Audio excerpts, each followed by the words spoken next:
Okay, here's standard from Saturday. I do have to tell you that you, sorry, I'm kind of trying to watch while I'll just wait. That was really nice, Ingrid. All of that was really, really nice.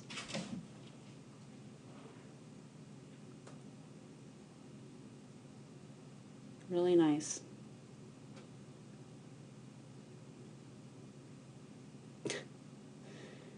Little stinker.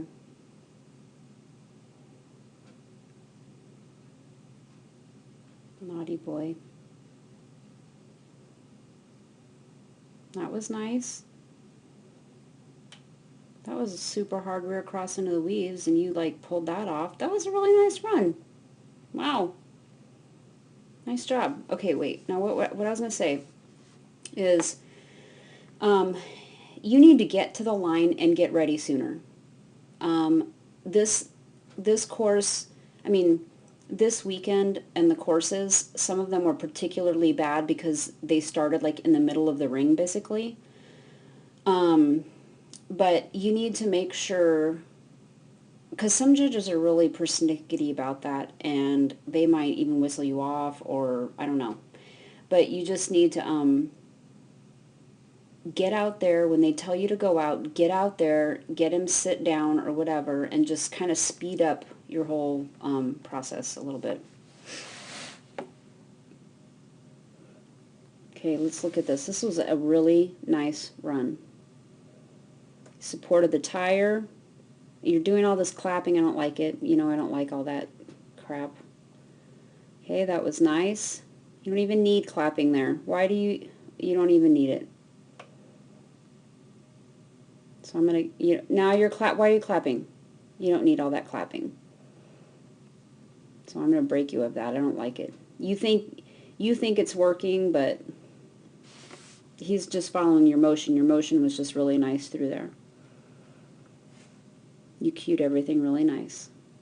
Now here, I mean, you're not walking that much, and that's fine. You don't need to have a lot of speed. But you're staring right at him, and both your hands are up, and so he's kind of questioning if he should get on the table. So just go to the table.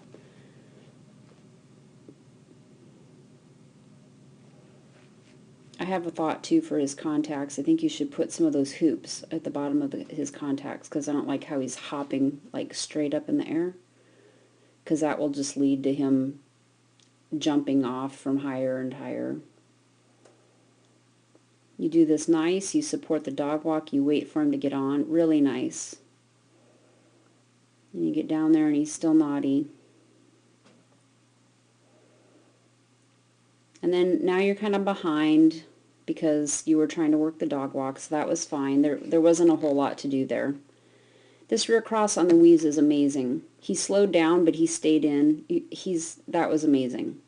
A lot of dogs would have pulled out of the weaves there when you did that abrupt change behind. Okay, so now there you were clapping your hands, and it looked like it probably did pull him off of this jump.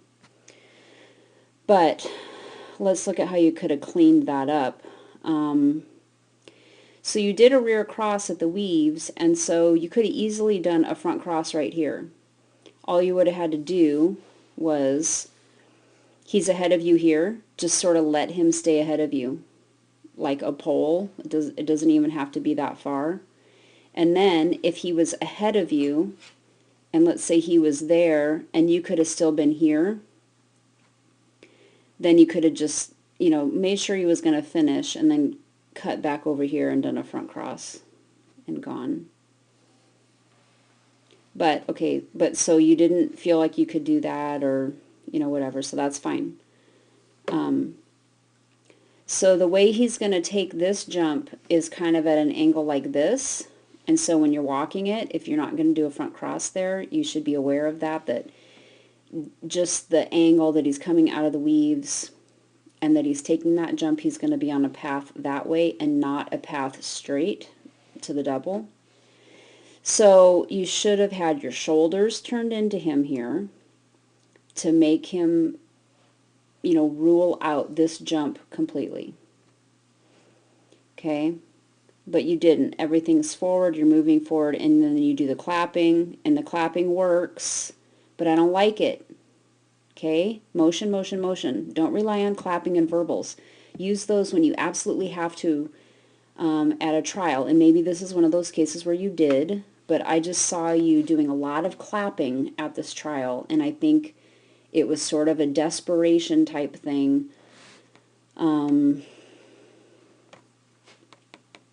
I don't really like it, but if it's something you really want to do, then I'm not going to stop you from doing it, okay? You just need to tell me. But I would rather, he's so responsive to your motion and everything, I would rather see you work on that and get rid of that clapping, okay? Because what you're doing with the clapping and the name calling is you're teaching him to ignore your motion cues and your shoulder cues and everything else. So what you're doing, what you're telling him is, you know, I'm not cueing a turn here with my body motion or my body language, but I want you to turn, so I'm going to clap and call your name. So then it's going to turn into, whenever you need a turn, if you don't clap and call his name, he may not turn. Okay, so the motion cues are really simple and they read them, but you don't want to train them to not listen to that. Okay, I don't know if that makes any sense. And then the end is great. You do a nice rear cross here, and he just goes forward because he likes to go forward in a straight line, which is great. You can use that to your advantage.